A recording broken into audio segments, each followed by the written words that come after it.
profetizado desde antes. Desde Génesis estaba profetizado. Desde Génesis, desde que el hombre pecó, ya estaba profetizado el Apocalipsis. Pero hay que mirarlo, hay que ver en dónde.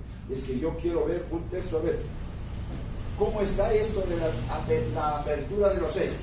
¿En qué parte de Génesis dice? ¿En qué parte de Génesis dice? La apertura de los sellos. ¿En qué el Apocalipsis? ¿Pero en qué parte de Génesis dice? ¿En qué parte está profetizado? El momento que Dios vistió a Adán y a Eva y cubrió su desnudez, estaba profetizado que hay un solo digno de abrir los sellos de juicio, porque solo Dios puede vestir al ser humano. Estaba profetizado, ¿no? En el inicio. Pero si yo no estudio, si no veo, nunca lo voy a entender. Hay personas que no entienden la Biblia y lo dejan ahí. Algún día entenderé. No, por favor. Escudriñe, no se canse de escudriñar, de ver lo que dice Dios, consultar a Dios. Y sabe, la semana anterior terminamos con ¿qué vimos? Sí, pero ¿qué vimos? ¿Qué vimos? Los candeleros, hermano, los candeleros. Y el candelero debía estar prendido siempre. ¿Qué eran los candeleros? La iglesia. ¿Sí? Y la orden de Dios era que debían estar prendidos siempre. Entonces, nos dice la palabra que debemos de estar preparados para cualquier consulta, ¿no es cierto? El día de ayer, Dios permitió que tengamos aquí una reunión con 20 personas incrédulas. Algunos, no sé si van que no me quiero meter a que si somos o no son crédulos. Incrédulos de la mayoría. Íbamos a empezar la reunión y un niño de 8 años se nos acercó a Jiménez y a mí y nos dijo: ¿cuál es la diferencia en ser católico y ser cristiano? ¡Wow! ¿Ah? ¡Wow! Un niño. Yo no sé si ese niño es uno de los escogidos, pero miren cómo él discernía lo que estábamos haciendo. Aún no comenzaba la reunión. Un niño. Eso tocó mi corazón y creo que el profesor se quedó conversando con el niño. ¡Qué tremendo! ¿Y los adultos? ¿No es cierto? Hubo una reunión social. Y sabe, eso pasa en la iglesia. Eso pasa en la iglesia. Y cuando dice que el candelero está ahí, el candelero es la luz que debe estar encendida. Dios dijo: sea la luz.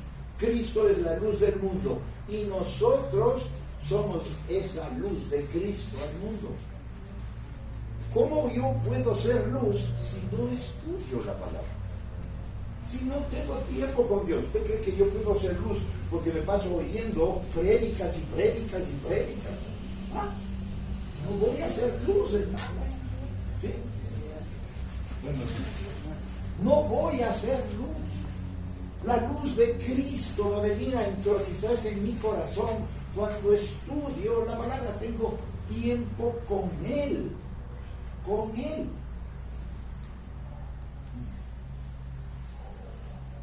El Señor ha puesto en mi corazón hacer un estudio sobre, y estoy haciendo el estudio. No sé si algún rato lo comparto, con un pastor lo compartí. Y la primera parte, porque todavía no termino. Un pastor que fue mi mentor, Mauricio Carrera.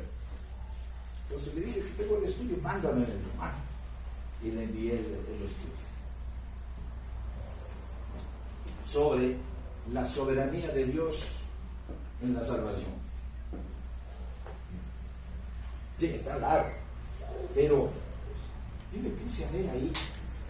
Miren, el primer mandamiento es: amarás a tu Dios con todo tu corazón, ¿verdad?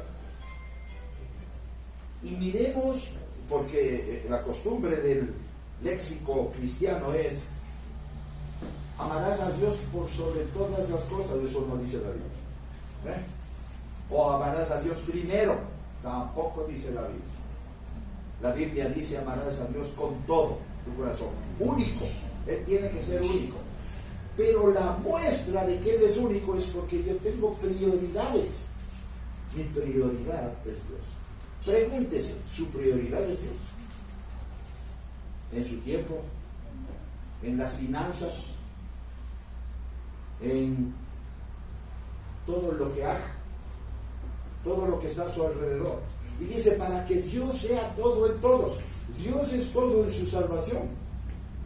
Hablando de la soberanía de Dios en la salvación. Dios es todo en su salvación. ¿O tiene que hacer algo para ser salvo? Es Dios todo. Es Dios todo en su tiempo, en su negocio, en su trabajo, en su vida, en su devoción. ¿Dios es todo o es una parte? ¿O ahí es Dios primero? Dios es todo. Qué fácil es decirlo.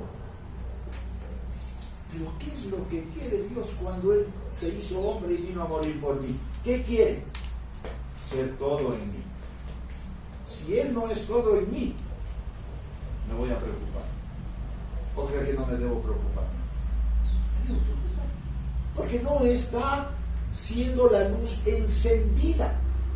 Y cuando dice: yo quitaré el candelero de su lugar, es porque no eres luz, no sirves para nada. ¿Se puede imaginar? Y no estamos hablando de salvación. Cuidado, la salvación no se pierde. Si el Señor a mí me ha delegado la función de pastor y yo me dedico aquí a hacer una organización social para que todos se sientan bien, para que todos estén felices, Dios me va a decir: cuidado, y voy a quitar el candelero de su lugar. No que siga siendo no pastor, pero ¿sabe qué? Si yo ya no alumbro, si la luz de Cristo no está en mí, ¿de qué sirve?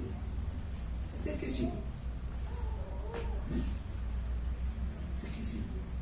Y yo me pongo a pensar en el apóstol Pablo, y el apóstol Pablo, vaya que tenía un carácter, pero no, muy, muy difícil el apóstol Pablo. Con todos peleaba. Peleó con Pedro, que le dijo hipócrita delante de todos. No le dijo en secreto, le dijo delante de todos. Peleó con Timoteo, que era su mentor. Peleó por Juan Marcos. Y él habla y dice: Señor, lo que quiero hacer, eso no hago. O sea, no es justificación el decir: no, pues el apóstol Pablo tuvo un carácter, yo también. No, cuidado. Miserable que tengo esa parte fea de Pablo. ¿Cómo va a decir una gloria? Yo tengo lo de Pablo. No. Eso es lo que Pablo está repudiando. Y yo voy a decir: yo tengo lo de Pablo. Nuestro carácter debe ser formado por Cristo. Por Cristo. Un hombre que no es el sacerdote en su hogar no es la luz. No está prendido el candelero. Una mujer que no está sujeta a su esposo no es luz. No está prendido su candelero. Y no es que, no, estoy luchando. Hermano, cuidado.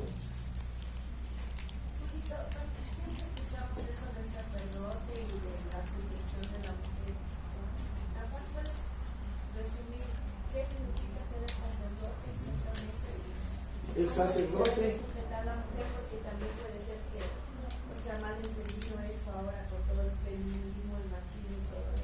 Estamos hablando de iglesia.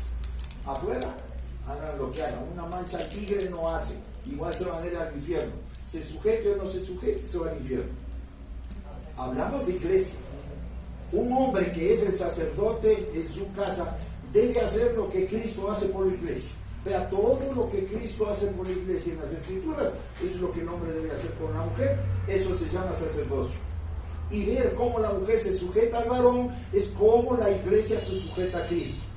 La iglesia no puede ordenarle a Cristo. Claro, hay algunos que le dicen: ven y hoy día sana, ¿no? No son cristianos.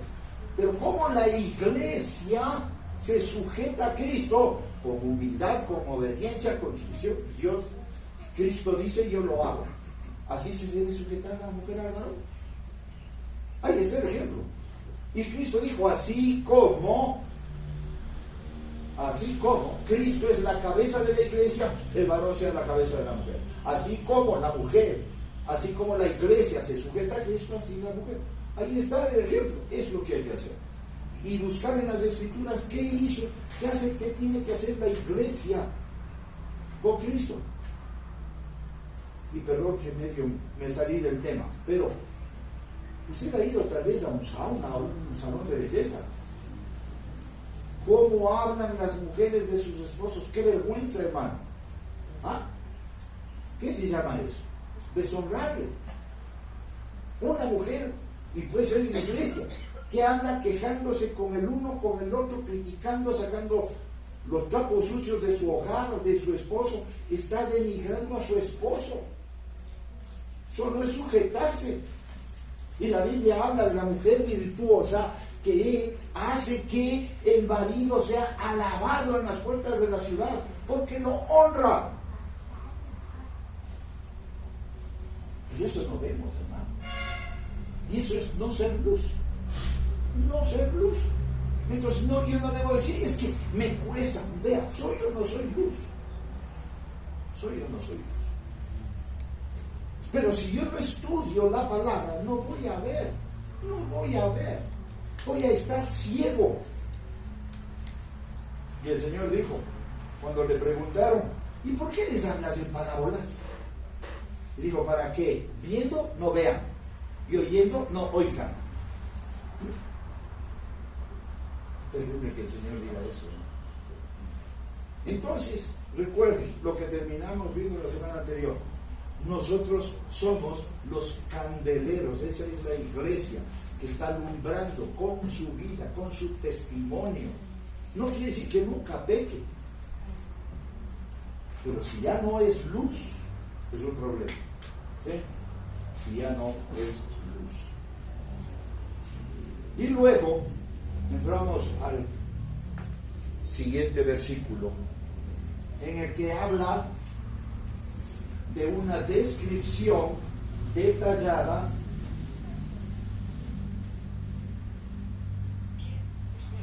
de el Hijo del Hombre. Y dice, vestido de una ropa que llegaba hasta los pies y ceñido por el pecho con un cinto de oro. Y aquí quiero hacer una pausa. Miren, cómo la Biblia tiene un contexto. Y ¿por qué Dios primero pone los candeleros antes de mostrarle a Juan cómo está vestido Jesús? Muchos quieren ver la gloria de Dios con un candelero apagado. Nunca lo hagas. Si la persona no es luz en todo su contexto, ¿cómo quiere ver la gloria de Dios?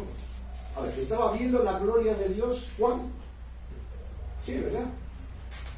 Y dice que le veía vestido de una ropa que llegaba a los pies, ceñido por el pecho con un cinto de oro. ¿Qué quiere decir una ropa que llegaba a los pies? Con excepción del vestido, que es un participio pasado perfecto, el contexto de este texto en griego es una sola palabra, podere. ¿Sí? Todo ese contexto es podere. Y que realmente este es un adjetivo que se halla solamente cuando en el libro de Éxodo, que se emplea para las vestiduras sacerdotales. Es igual. Entonces, ¿por qué Dios le dijo al sumo sacerdote, porque nadie más se podría vestir así, solo el sumo sacerdote? ¿Por qué le dijo cómo debía ser su vestidura? Que incluso su interior debía ser de lino, no podía ser de otro material. ¿Y cómo debía ser la vestidura?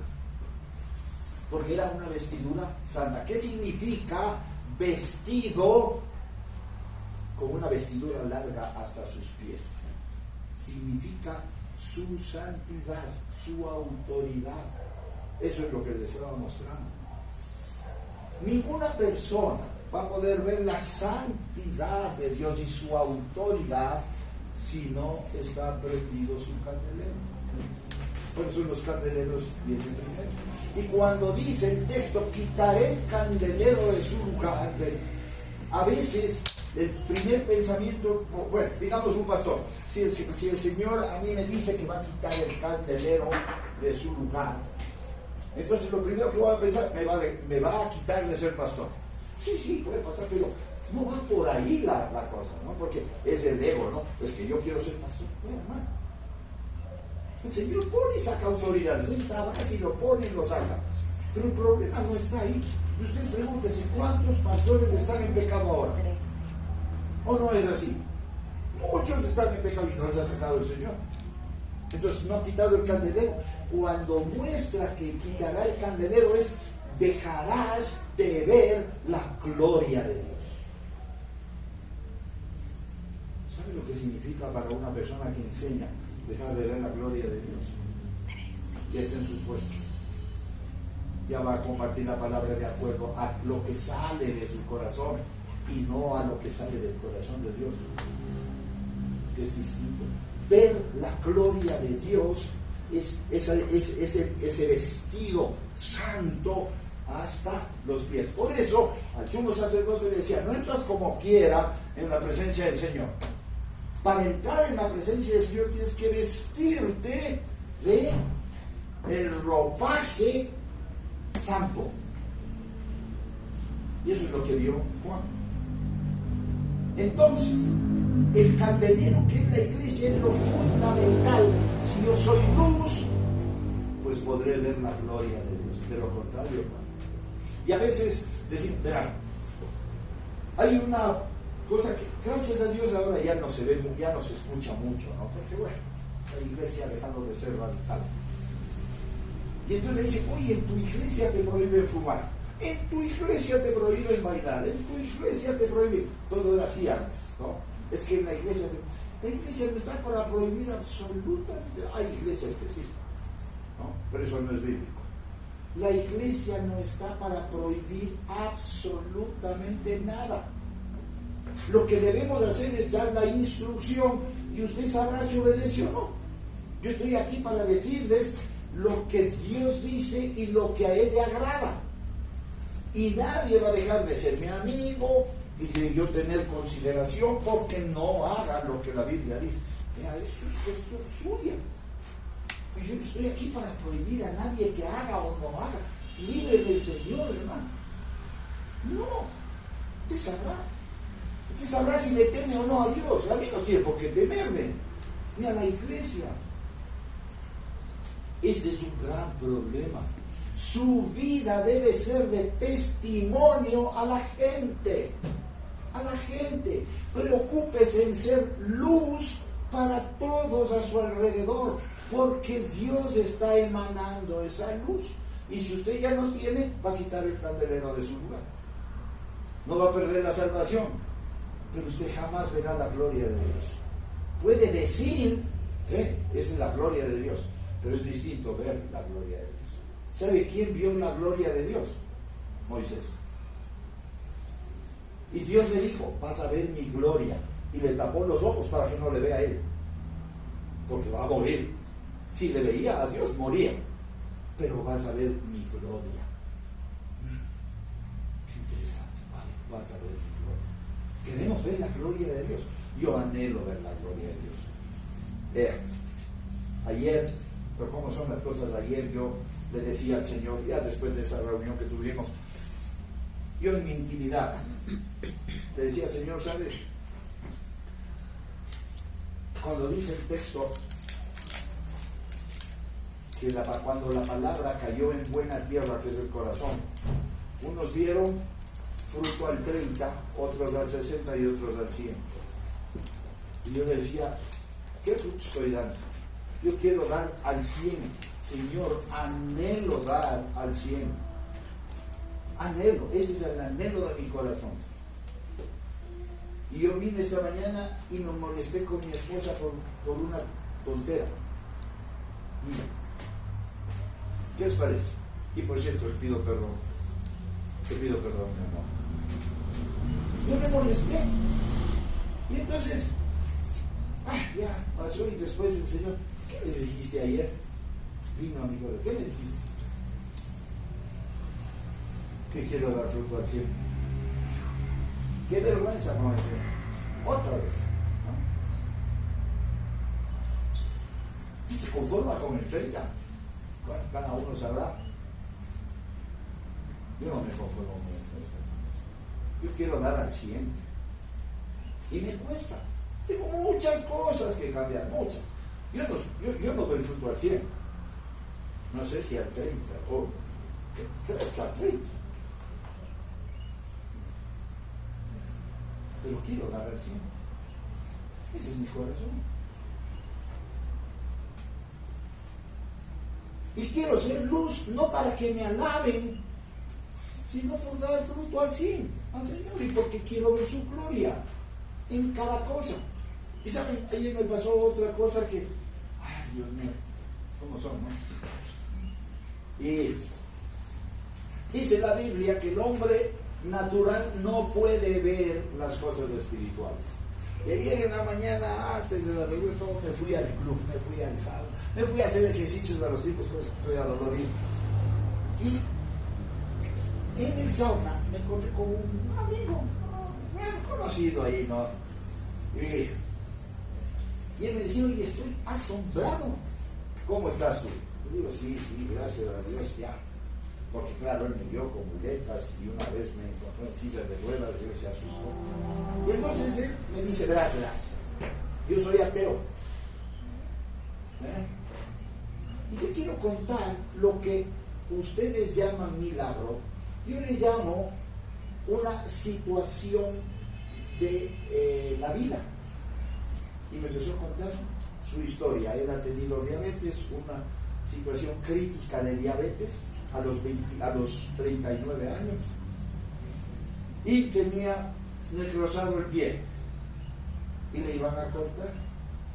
Y entonces un médico le ha dicho, verás, yo estoy haciendo un experimento de una penicilina especial, yo te inyecto, pero todavía no está en vigencia. Si quieres arriesgarte, le ha dicho, sí, me puedes salvar el pie. Bueno, y le inyecta y le hace el tratamiento y le salvó el pie. Dice, después de eso jugaba fútbol y todo, porque era amigo con quien jugábamos fútbol. Y dice, eso es lo que ustedes llaman milagro. Oigan, fue un chismazo para mí. Porque en muchas ocasiones, claro, yo digo, Dios me sanó. Entonces sí intervino una doctora, y a veces más publicidad le hago a la doctora que a Dios. Y fue un chismazo para mí. Me sentí como el perro, perdón la expresión. ¡Qué vergüenza! ¿Qué diferencia tengo yo con el mundo? Con un ateo. ¿Dónde está la diferencia, hermano?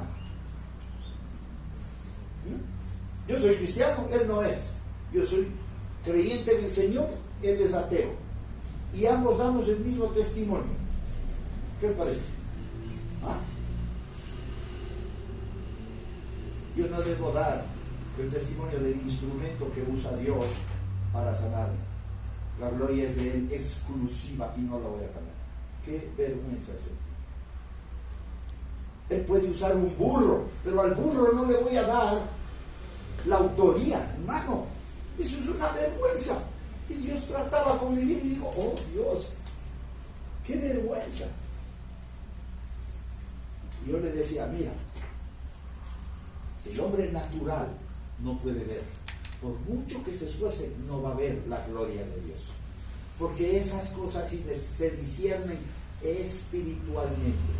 Nunca voy a compartir con una persona que, y no es que tengo que mentir, pero la gloria de Dios no la doy a nadie. Y sabe, Dios me hizo entender por qué Jesús, cuando sanaba a una persona, decía, no le cuentes a nadie, anda y preséntate al sacerdote y da la ofrenda. ¿Qué quería decir?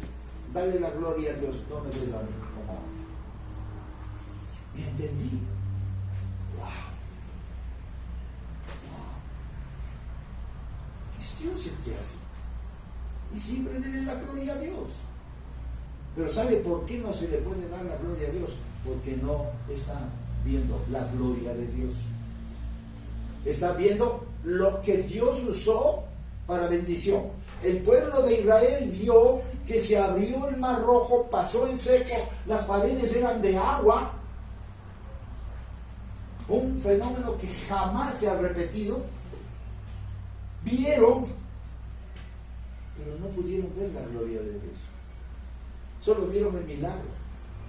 Y entonces puedo contar el milagro, pero la gloria de Dios. ¿Y sabe por qué pasa eso? Porque dejo de ser luz.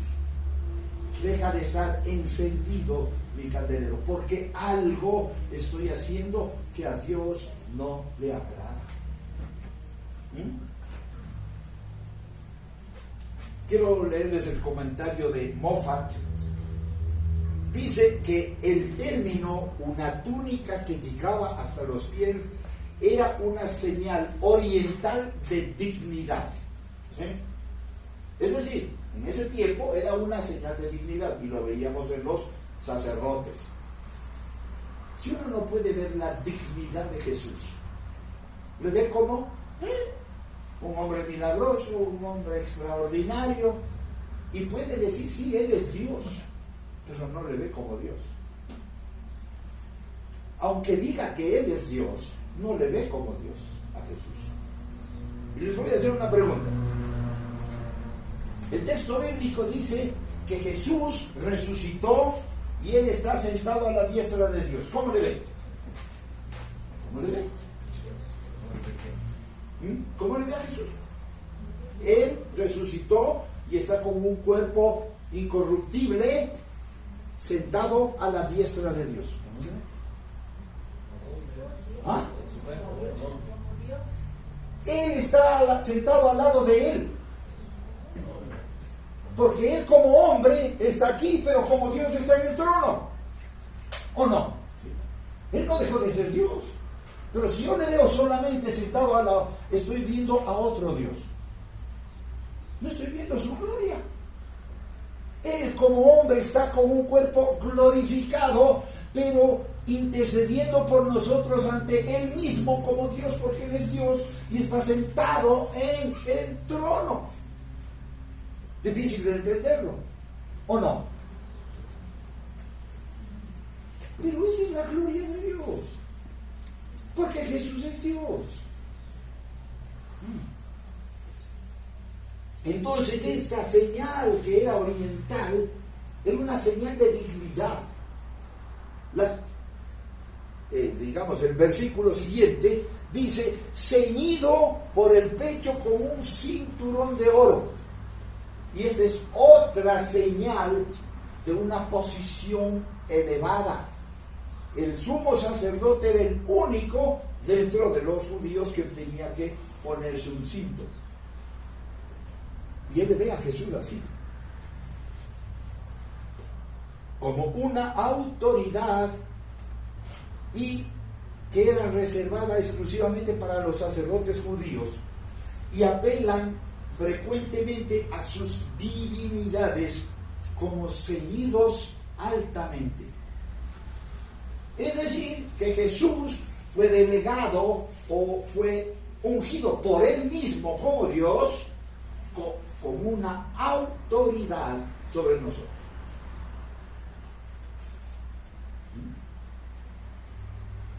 Cuando Jesús dice que debemos pedirle al Padre, hay quienes lo malentienden y dicen, no, hay que orar pidiéndole al Padre, no a Jesús, no al Hijo y no al Espíritu. Si es uno solo. Obviamente, cuando yo digo en el nombre de Jesús, ¿qué estoy diciendo? La divinidad. Hay quienes no quieren decir el nombre de Jesús. ¿Por qué? Sabrán. Y Jesús dice, no lo habéis pedido en mi nombre. porque no pides en mi nombre. Por eso es sabio, no por una retórica o por una repetición decir en el nombre de Jesús, pero yo lo que digo es: Señor, en tu nombre oro, nombre de Jesús, nombre que es dado por Dios por sobre todo hombre.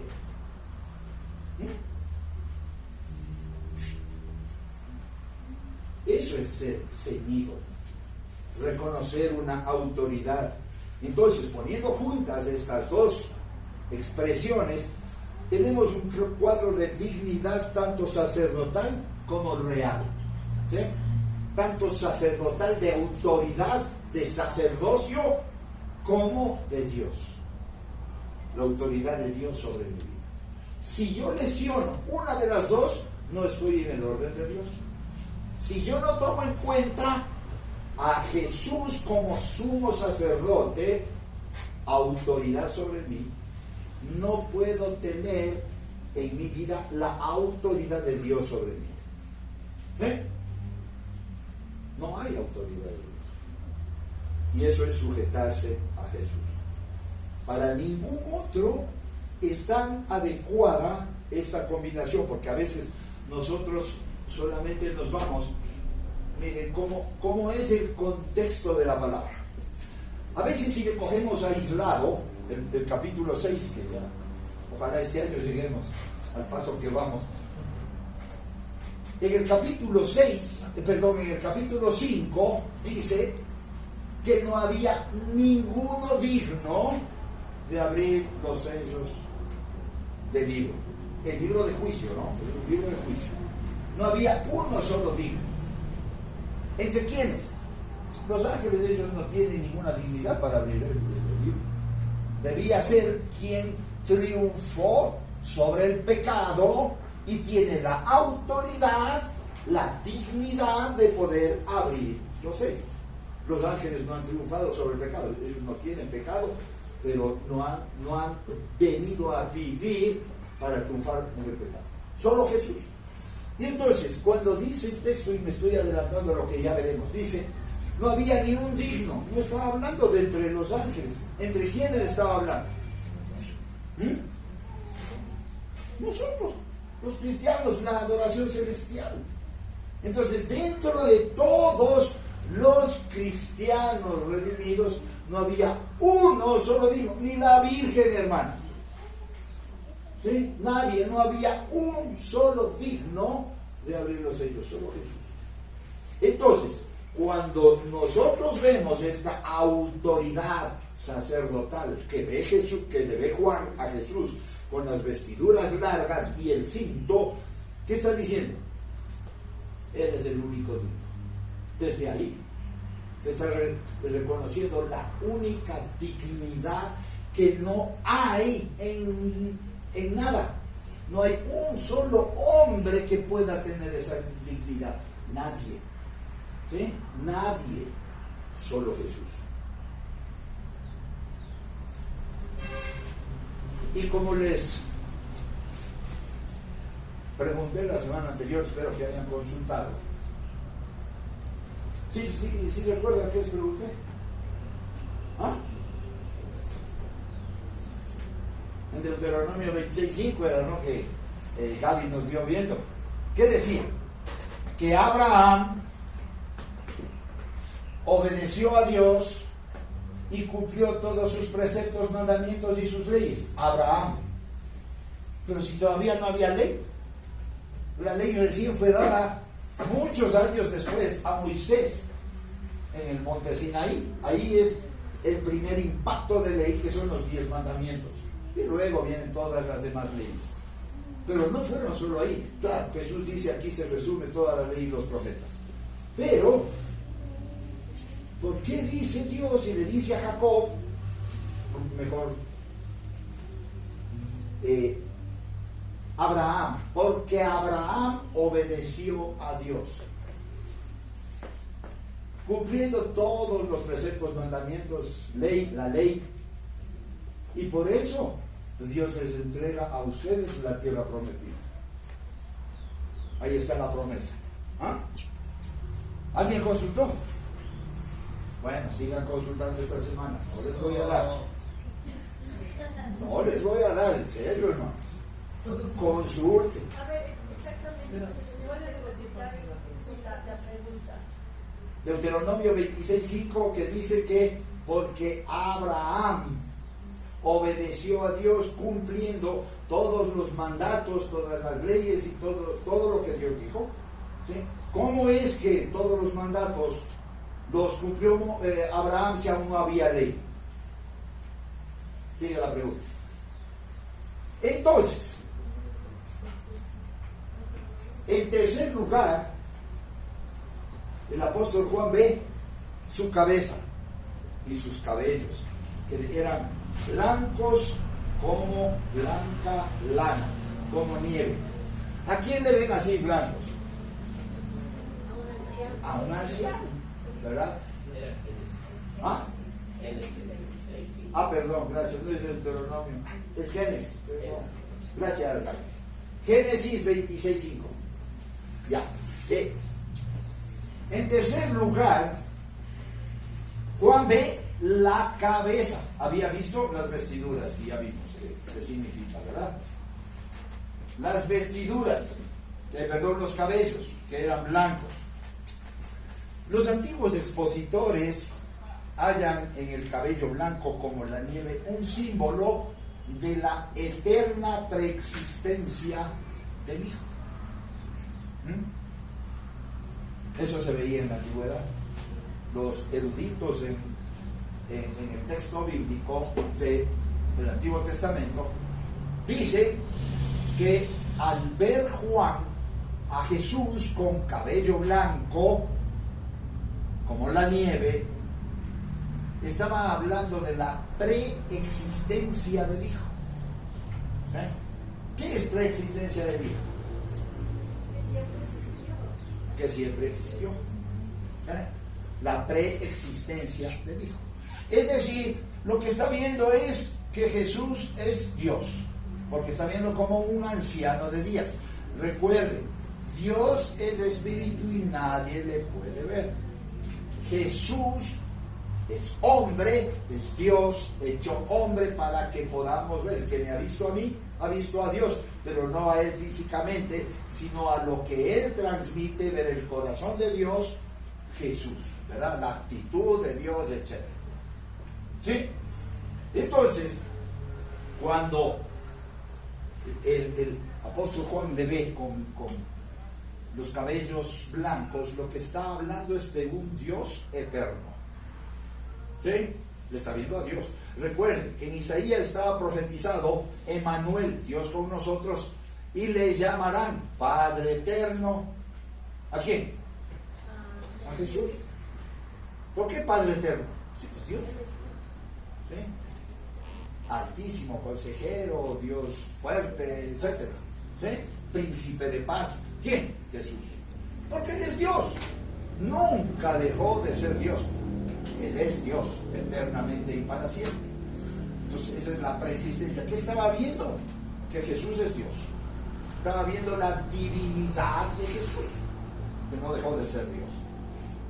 En el comentario de Plumer dice: esta nivea, o este blanco, o sea, nivea o blancura, es parte del brillo de la gloria celestial. Me encanta. En parte la majestad de la encanecida cabeza. Esa es la gloria celestial, la gloria de Dios. Vio las vestiduras, parte de la gloria de Dios. El cinto, parte de la gloria de Dios, su autoridad. Quien no puede verle a Dios como una autoridad no está viendo la gloria de Dios. Quien no le ve a Jesús con la gloria de Dios no está bien. Con la autoridad de Dios no está viendo la gloria de Dios. Cuando Jesús dijo, y esta es la vida eterna, que te conozcan a ti, Padre, el único Dios, y a Jesucristo a quien tú has enviado. ¿Qué estaba diciendo? El que no puede ver tu gloria no tiene vida eterna. Y eso es duro, hermano. Y debemos preguntarnos, ¿usted puede ver la gloria de Dios? Porque esa es la vida eterna. O simplemente ve, sí, me voy a esta reunión, chévere, voy a pasar bien, voy a conocer un poquito más, el conocimiento intelectual. Pero el conocimiento intelectual no salva. No salva. Solo la relación con Dios, la comunión con Dios es la salvación. Por eso se viene repitiendo y repitiendo. En la iglesia hay muchos no convertidos. Muchos no convertidos. Y saltan, brincan, danzan, levantan las manos, cantan, dicen aleluya, lloran, pero no son convertidos. ¿Qué es la conversión? Tiene que ver la gloria de Dios. La iglesia no es una reunión social para venir y pasar bonito. Qué triste es encontrar a cristianos, y me ha pasado, dicen es que en la iglesia no hay reunión de jóvenes. O sea, vienen por entretenerse, hermano. Otra persona dijo, no, es que aquí no hay solteros. Digo, ¿qué vienes para buscar marido? ¿Qué te pasa? Eso no es la iglesia. Es que aquí no hay alabanza, hermano. ¿Cómo que no hay alabanza? No hay un grupo musical. Pero eso no es alabanza. ¿Qué es alabanza, hermano? Por favor. ¿Qué es la iglesia? ¿Qué es la iglesia? Es conocerle a Dios. Es tener intimidad con Él. Es aprender a tener el temor de Dios. Esa es la iglesia. Adultos, jóvenes y niños, hombres y mujeres, todos debemos buscar tener una relación con Él, porque es mi única garantía de no irme al infierno. No hay otra. Y estamos tan cerca, hermano. Yo les envié, no sé si alguno lo leyó, lo vio. Hay un cuadro estadístico y comienza de 1930, lamentablemente. Quise traer los datos, me olvidé.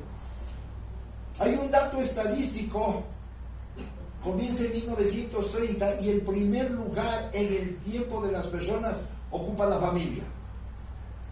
Y así va la escala, ¿no? La familia, el estudio, los amigos, la iglesia, y va bajando. Y en el transcurso del tiempo, y va por años, ¿no? Y va subiendo, va cambiando las cifras. Para el 2010 hay un cambio total. La familia ya no está en primer lugar. Pasaron los amigos. Luego, creo que es en el 2015, en donde ya están las redes sociales en primer lugar. Y la iglesia ya se ubica en el penúltimo lugar, con un 3%. En el 2024, la iglesia está en el mismo penúltimo lugar, pero con un 2%. ¿Qué parece? En el tiempo de la gente, estadística, en el tiempo de la persona. ¿Y sabe cuánto tienen las redes sociales? El 60%. ¿Ah? El 60%. ¿Sabe lo que busca el diablo? Que usted no tenga relación con Dios. Usted ahora va a tener relación con las redes sociales y peor con la inteligencia artificial, porque ese entre comillas, va a ser su Dios. ¿Qué está buscando el diablo? ¿Qué tiempo le doy yo a Jesús? ¿Sabe qué? Me dio el mejor de los tiempos. Él vino a estar acá y a morir aquí por mí. ¿Qué tiempo le doy yo? Varios comentarios llaman la atención al hecho de que el cabello blanco es una señal de decadencia cuando se lo conecta con la edad. ¿Qué te parece? Terrible, ¿no? Es una decadencia, o sea, decayó por la edad. Es lo que la gente piensa hoy.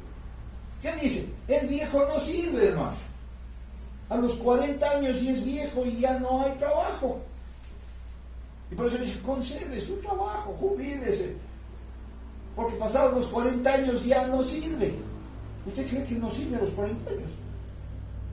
Y el viejo hay que desecharle, ¿no? Y por eso dice, no me consta, que la pandemia, una de las cosas de lo que buscaba era eliminar los viejos. Pero ¿sabe que a Dios se le ve con cabello blanco? De experiencia. En el comentario de Linsky concluye, pensamos que este pasaje con el símbolo de cabello, que es blanco como la nieve, y la lana, se propone resplandecer a Jesús como coronado de santidad, porque es Dios, coronado de santidad, siempre fue santo, nunca dejó de ser santo, en la eternidad antes de la creación, como Dios, santo, cuando vino a este mundo, santo, no hay ningún santo como Jesús. Esa es la impecabilidad de Jesús, jamás Él podía pecar, Él es santo. Y cuando le ve en la eternidad post-cronos. Se termina el cronos, se termina el tiempo y Él es Dios eterno. Entonces el cabello blanco implicaba toda la esencia de Dios, que Jesús es Dios. Hay un paralelo estrecho en Daniel 7:9, cuando dice, estuve mirando hasta que fueron puestos tronos y se sentó un anciano. Y se sentó un anciano de días, cuyo vestido era blanco como la nieve y el pelo de su cabeza como lana limpia, su trono llama de fuego y sus ruedas del mismo fuego ardiente. ¿Quién era? Dios. ¿Y Jesús? ¿O no? Porque es Dios. En el versículo 13 también está. ¿Puedes leerlo, por favor? Sí, el mismo. En Daniel estás leyendo. Daniel 7:3. 13. A ver, Daniel 7:13.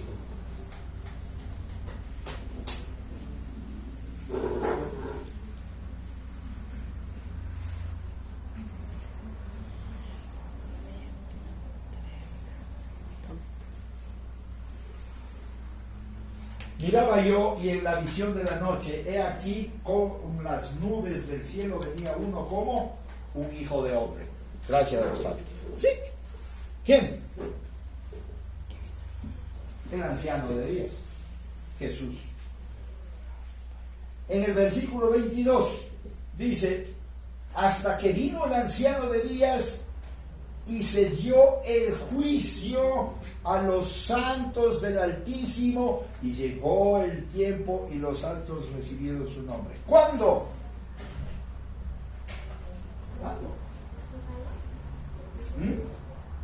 ¿Cuándo?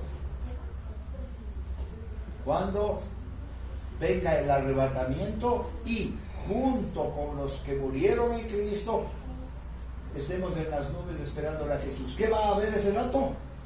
Juicio. Porque está establecido para el ser humano que muera una sola vez, así que no hay reencarnación. Si alguien cree que se va a reencarnar en mariposa, está perdido. No existe la reencarnación.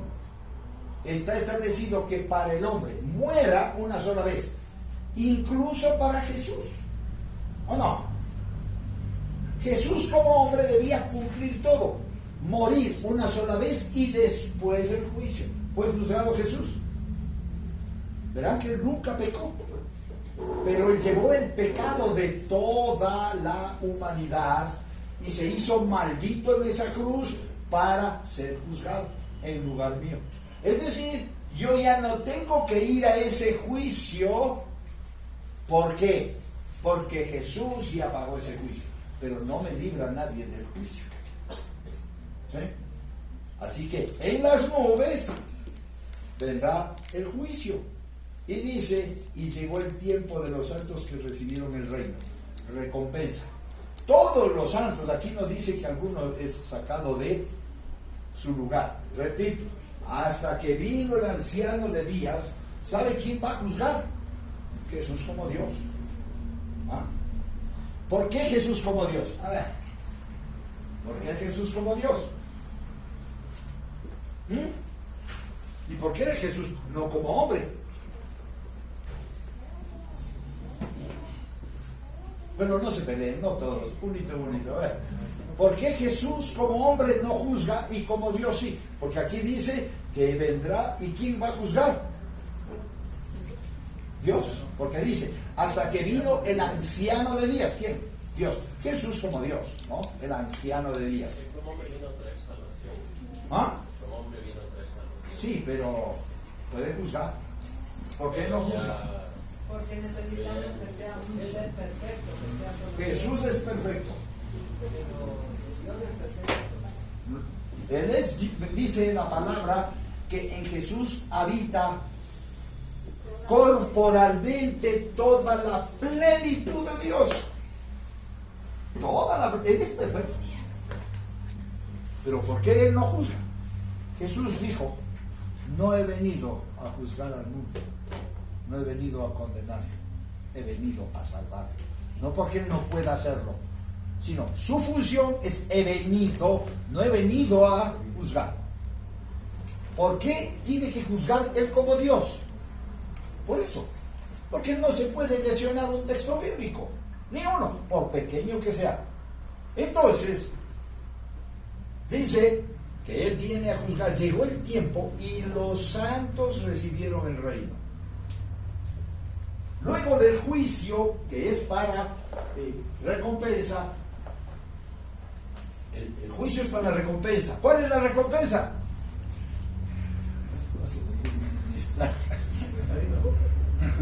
¿Cuál es la recompensa? La vida está Dios. ¿Pero qué dice aquí?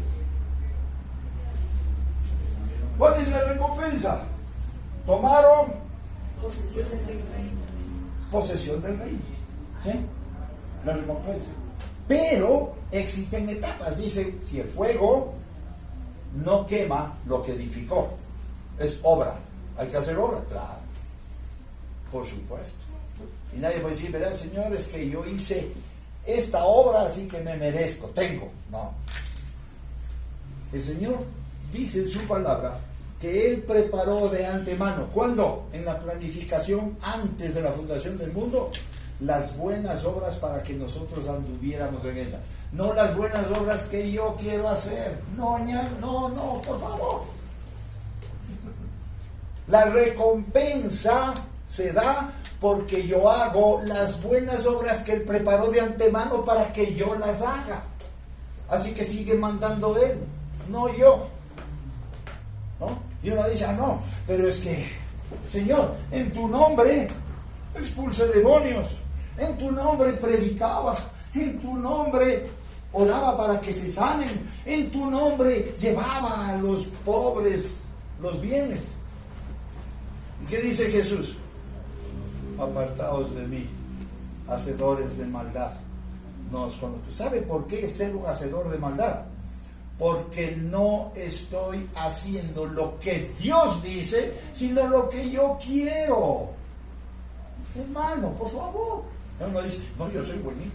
Y el texto bíblico dice, si vendiera todo lo que tengo y diera a los pobres, pero no tengo amor, soy como címbalo que resuena. ¿Sabe por qué? Porque estoy haciendo mi obra, no la que Dios dice. Dios tiene que guiarnos. A veces somos más misericordiosos que Dios. Cuidado. ¿Sí? Dios sigue gobernando nuestras vidas. El cuarto punto es la descripción de Cristo glorificado, y es que sus ojos eran como llama de fuego. Phlox Pirius en el griego. Esta es una evidente alusión a Daniel 10:6. Y dice la palabra, miren, todo estaba profetizado. Lo que vio Juan. Entonces Juan leyó y se inventó que estaba viendo. No. Juan estaba guiado por Dios. Estaba viendo la gloria de Dios. Y antes de dar todo el mensaje de Apocalipsis, Dios primero le muestra su gloria. Antes de dar el mensaje a las 7 iglesias. Y sus ojos como antorchas de fuego. ¿Sí? Es una metáfora común en la literatura, tanto latina como griega. ¿Sí? Esa es una metáfora. ¿Por qué? Veamos un comentario, el de Smith, que él sugiere que este rasgo simboliza omnisciencia y escrutinio.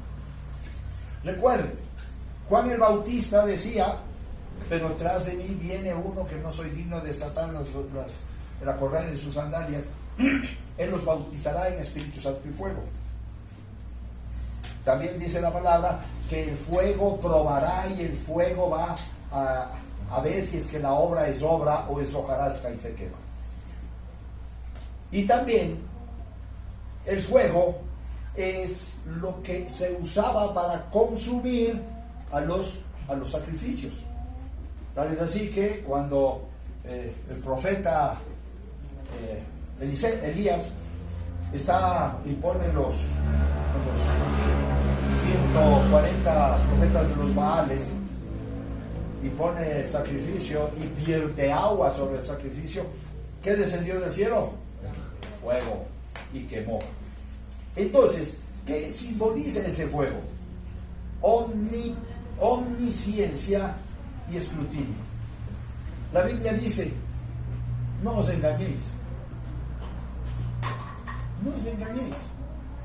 Todo lo que el hombre sembrare, eso cosechará. La omnisciencia de Dios. Dios sabe todo, conoce todo. Y si Dios sabe todo y Él conoce todo y su escrutinio es que el único que puede determinar qué es bueno y qué es malo es Él, no nosotros. Nosotros podemos decir en la razón y en la lógica, es que esto es bueno, yo estoy haciendo para Dios. No. Y les voy a poner otro ejemplo. Dice la palabra que Dios le delegó a Aarón el sacrificio en el templo y a sus hijos. Y fueron los 2 hijos mayores de Aarón y dijeron, bueno, Dios nos ha delegado, vamos, ven, prendamos fuego. Y prendieron y quemaron incienso en el templo. Y vino Dios y los mató. Uno diría, pero ¿por qué los matan? Si Dios mismo les autorizó. Porque no estaban haciendo. Y dice la palabra que era fuego extraño que Dios no había autorizado. ¿Sabe por qué es necesario conocer a Dios? Para hacer su voluntad. A veces digo, yo quiero buscar su voluntad. La Biblia no habla de buscar su voluntad. La Biblia habla de hacer su voluntad. Lo que hay que buscar es su reino. Eso sí. Pero la voluntad de Dios hay que hacerla. Pero si no le conozco a Dios, ¿cómo hago la voluntad de Dios? Y para comprobar cuál es la voluntad de Dios, buena, agradable y perfecta, debo cambiar mi manera de pensar. Dice la palabra, Romanos 12:2. No os conforméis a este siglo, a las cosas que se dicen, a los parámetros, a la inteligencia artificial, al entendimiento, al razonamiento, a lo que creo que es razonable, a lo que yo determino que es bueno y que es malo. No te conformes, sino que sea cambiada vuestra manera de pensar a través de la palabra, para que comprobéis cuál es la buena voluntad, agradable y perfecta. Entonces, quiere decir que yo no puedo hacer la voluntad de Dios porque mi mente no ha sido cambiada, hermano. ¿Cómo voy a saber si es voluntad de Dios que haga esto o aquello? Yo no le veo a Jesús diciendo, ¿será voluntad de Dios que vaya a sanar? ¿O sí? Nunca.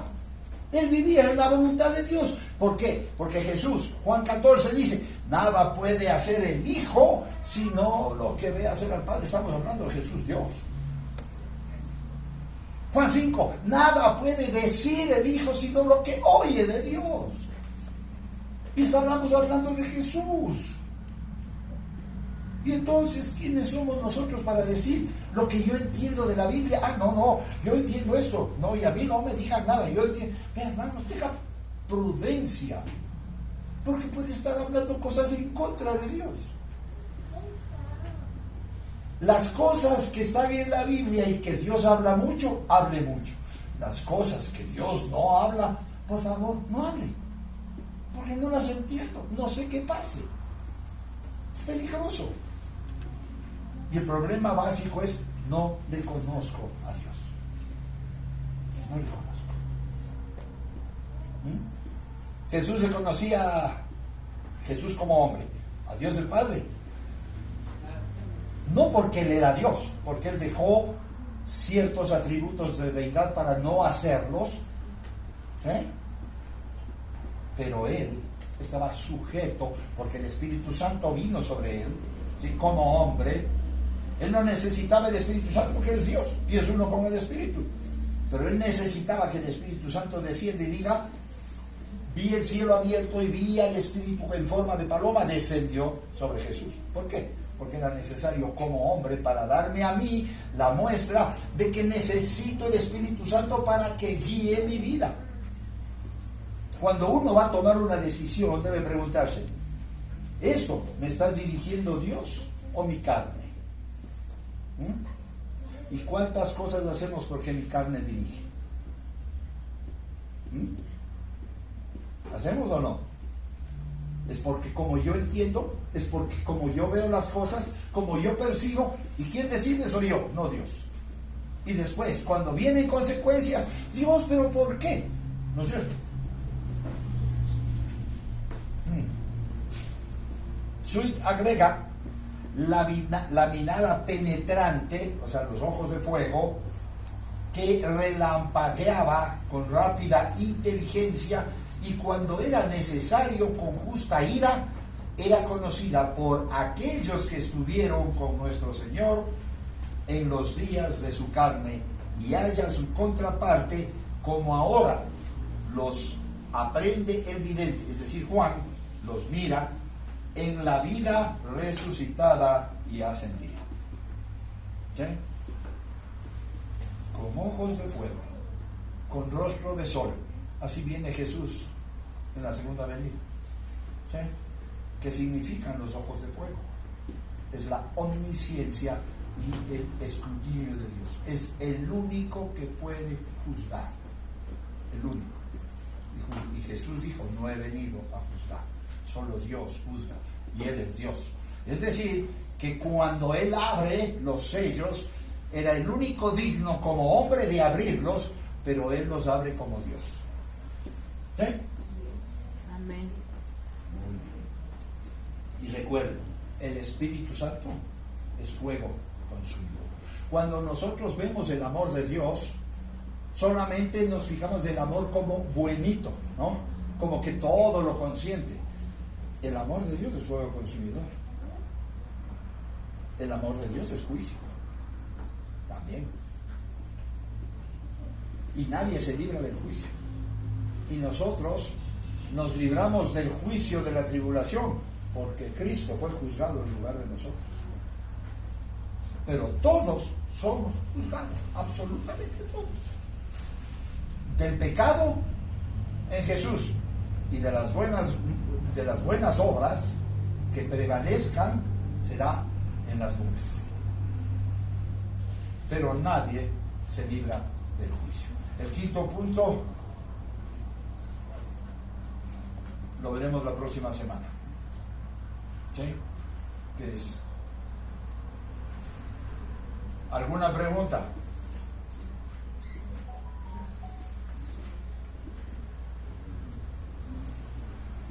Sigue la pregunta que hicimos, por favor estudien.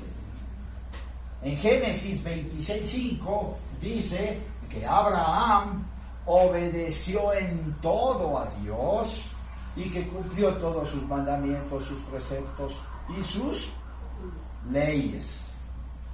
Pero si todavía no había sido dada la ley fue dada después, en el tiempo de Moisés, ¿cómo entiendo eso? ¿Sí? Así que la pregunta está, y por favor, consulte. Y consúltenle a Dios, pídanle a Dios que les haga. Amén. Pero eso es un esfuerzo que hay que hacer, es decir, estudiar. ¿Sí? No vaya al internet, puede encontrar barbaridades.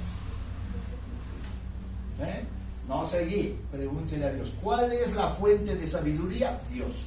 ¿Y en dónde está la sabiduría de Dios? En la Biblia, hermano. En la Biblia. ¿Sí? Amén. ¿Hecho? Muy bien, vamos a orar.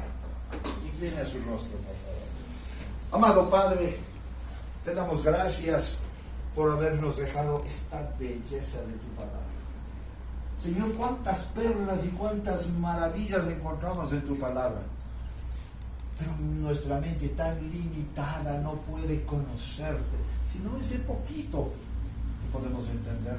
Te pedimos, Señor, que tu Espíritu Santo se derrame con poder sobre cada uno de nosotros y abra nuestro entendimiento para poder ver tu maravilla, para poder verte como tú eres, como el apóstol Juan cuando tú eras revelado, porque el candelero está encendido, pudo ver tu gloria, y así Moisés también pudo ver tu gloria, Señor. Y que en cada cosa, en cada etapa de nuestra vida, en nuestro diario caminar, podamos ver tu gloria. Gracias, Dios. Gracias, Señor, por este tiempo. Te bendecimos en el nombre de Cristo Jesús. Amén. Amén.